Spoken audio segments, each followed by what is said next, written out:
Welcome back to Frankly Developing. I'm your host Frank, and last time we took a look at a poker hand API and we were pretty surprised to actually see some tests.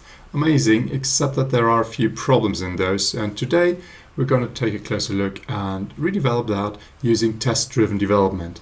So if you always wanted to see TDD in action, this one's for you.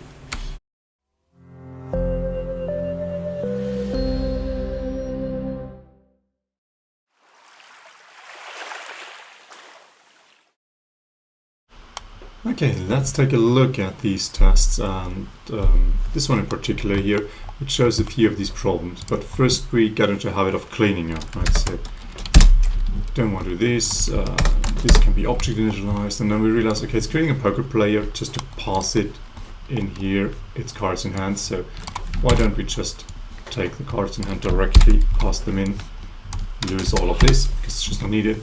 Same thing for this one here. The compiler is already guaranteeing us that the integer is the return type, so absolutely pointless test. And now we can simplify the test, run it, and make sure that it works, and we get something back that is greater than or equal to 0. And if we look at the code, that's a bit of a weak condition. We can see there's a bunch of conditions, and since we're looking at a straight here, we have a 5 as a return, so 3, 4, 5, 6, 7. The straight should be a 5. Not just be greater or equal, but precisely the straight is what we want to detect. And then there are a few problems.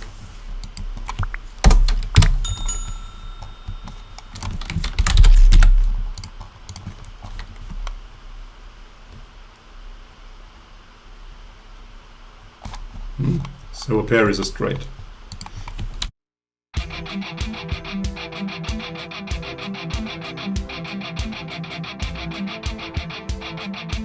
So now we have a straight flush. The straight is a bug, the flush is all diamonds, but actually 4 times the same card in your hand, maybe not legal. Lowercase d and uppercase d are evaluated different. So this is called the primitive obsession problem that you have when you handle only strings, primitive types like that. And I did an entire video on how to handle these problems.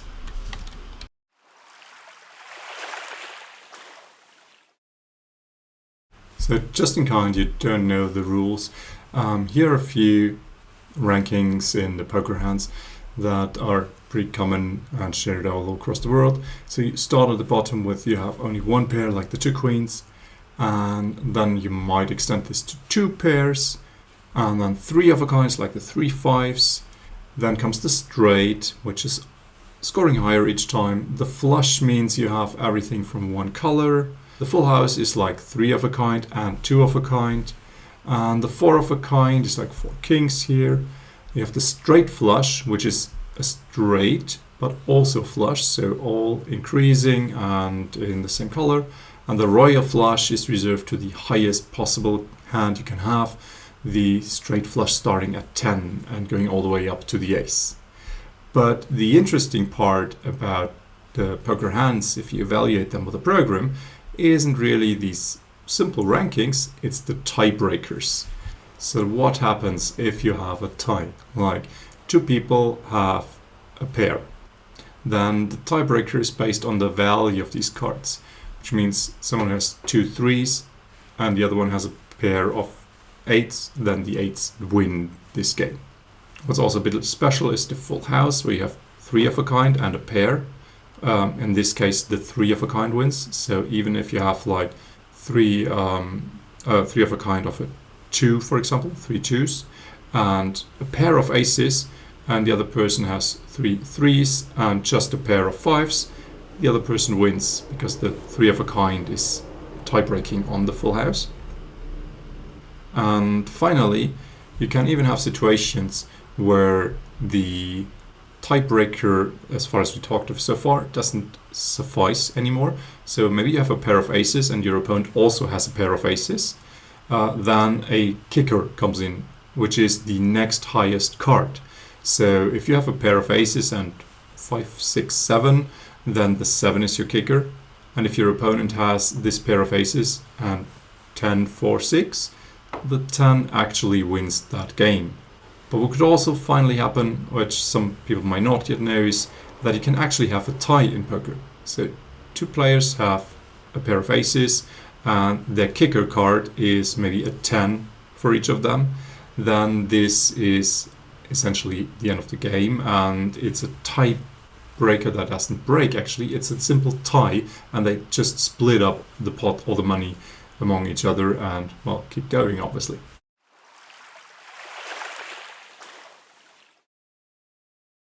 Let's get started by getting a common misconception out of the way. Some people confuse TDD with meaning that you don't need to design or do architecture because you just get started immediately on something without thinking. Well, that obviously isn't a good idea, right? So we did a few things that we noticed in the previous tests, and we have some idea on the design. So first of all, we want to get rid of this primitive obsession, so we don't just steam ahead and do something. We think about our design. We think about, okay, how else can we represent cards? And that's what we start our TDD with. So let's create our first class and maybe place it in the models directory because it will be corresponding to the model. Let's do a few card tests. So the first one is like, just create a card. I want to be able to create a card.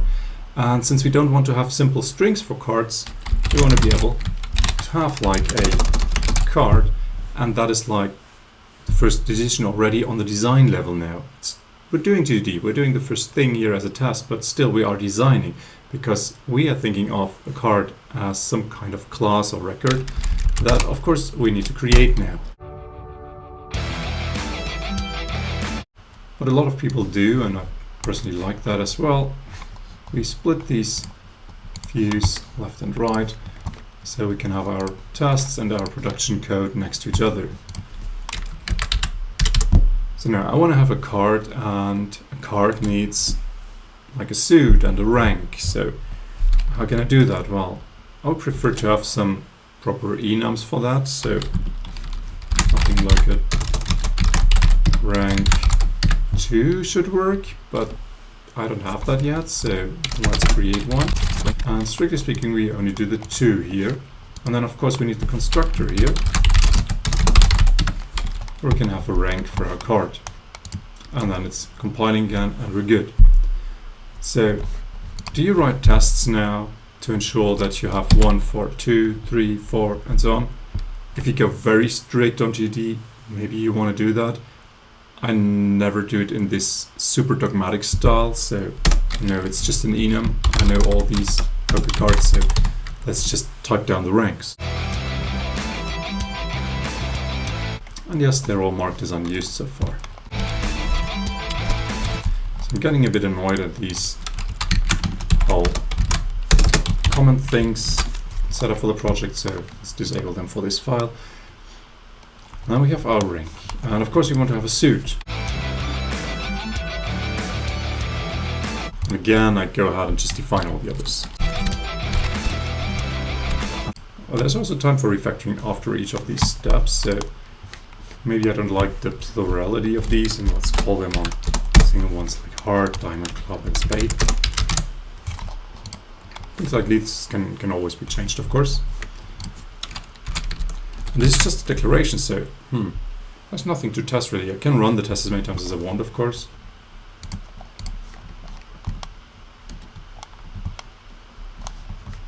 And then we have a success. Obviously we could test if the rank of the created card is a 2, but that's kind of nonsense right there. Not a lot to do. What we do need, however, is to think about the whole thing again. So architecture and design comes into play again. What do we do when we have an API? We can't expect these cards in as the input, and maybe the string encoding for our APIs is a good thing we want to keep, and basically want to ensure that these things are able to get generated as strings and also parsed from strings. So what about taking a look at a toString of these and saying this should actually be like we've seen before, 2H, 2 of hearts being the 2H string. And now we have an actual test that we can run and that fails when we run it, because this toString obviously is the generic one for the record being generated. And we do the minimal thing possible, which is just return 2H to make a string that works for the test.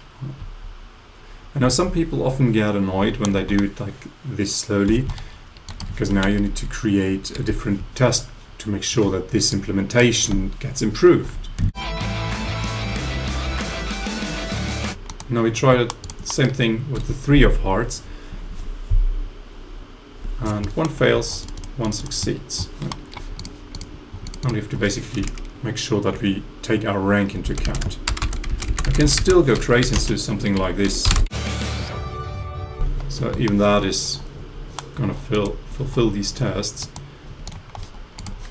And if we run them, they succeed again. So you go ahead and create yet another one. And then this one obviously will fail. So this is at the point where a lot of people say, like, this TDD stuff doesn't work for me. And you also don't need to work like this at all. There's no reason to. When you notice this, there's a lot of duplication here. And what we want is like just run a bunch of different variations, like samples.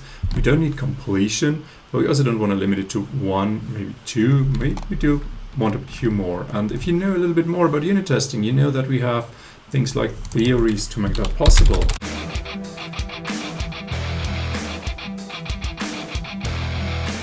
So if you define a theory like this, so you can specify different cases, what you need to do is specify a few cases, like our 3 of hearts should be a 3H, and our 3 diamond should be a 3D. And then you don't need to write all of this annoying application. You just limit it to a few samples to make sure you get a proper implementation. And then it's like normal unit testing as well. You can run through the completion and do all 52 cards, of course, but that is not really helpful anymore, right? So maybe we want to check a few of the non-number cards, something like Jack, a J, or a King using a key, right? So that's about it. So that should be enough to get this thing going. And if you run these theories, you get like a bunch of tests automatically created for each of those. And some work, some don't. So let's do the actual implementation to get all of them working now, and stop doing these silly things that we know that are not going to work in the end.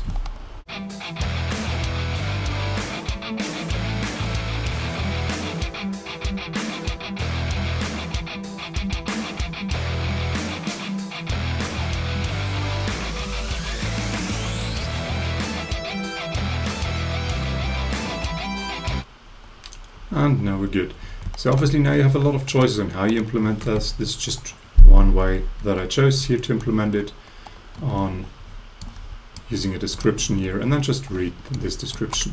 We want it to a two-string. We want this to go the other way around. We want to specify the string and then retrieve the card from it. So we can take all of these samples and basically just treat them inverted.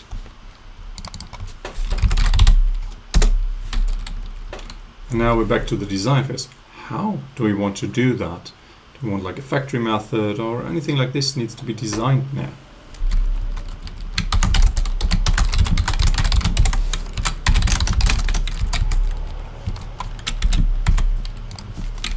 So a card.from factory method, for example.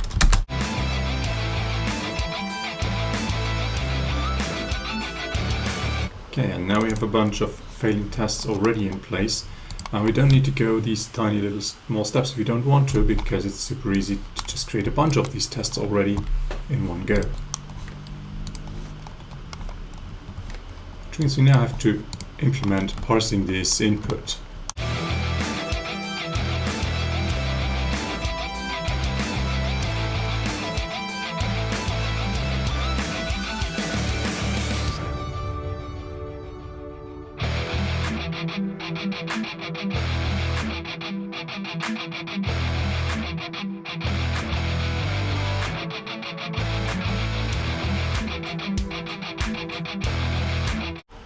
Okay, and there we are, finished implementation. Same idea, we look at the attributes description and then select and parse the string from it. You may be actually interested in trying something like the 10 here. That might be a more interesting case because it's 3 characters long. You might mess up the implementation there. So we didn't, so that's good. And of course we did a few things like assuming that things work, which they usually don't. And you see we are null safe in a sense, but still the first or default for an enum. That's kind of risky because it defaults to the 0 enum.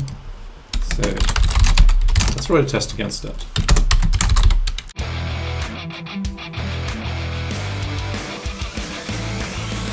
And we want to see an argument exception if we try to parse a nonsense card essentially.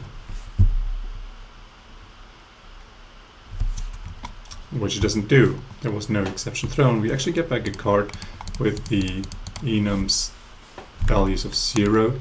So that is a bit of a problem we need to fix now.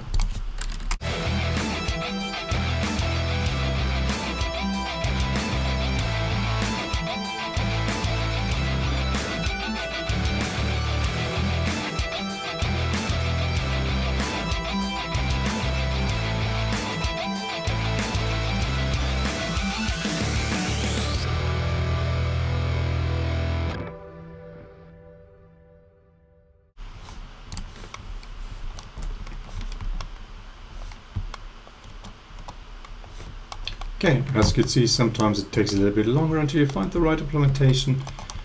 Maybe that's not the best one. We can still refactor it later. For now it works more or less. What we can do now is refactor and see that these names are maybe not the best one. So create a card drawer. Actually, we try to test the toString here. Let's try toString. Card from string actually. What we also didn't cover yet and maybe want to do is do the very same thing here, but do it with lowercase characters. And it should behave exactly the same as with uppercase characters. And we see that isn't working all that well yet, so we go fix it.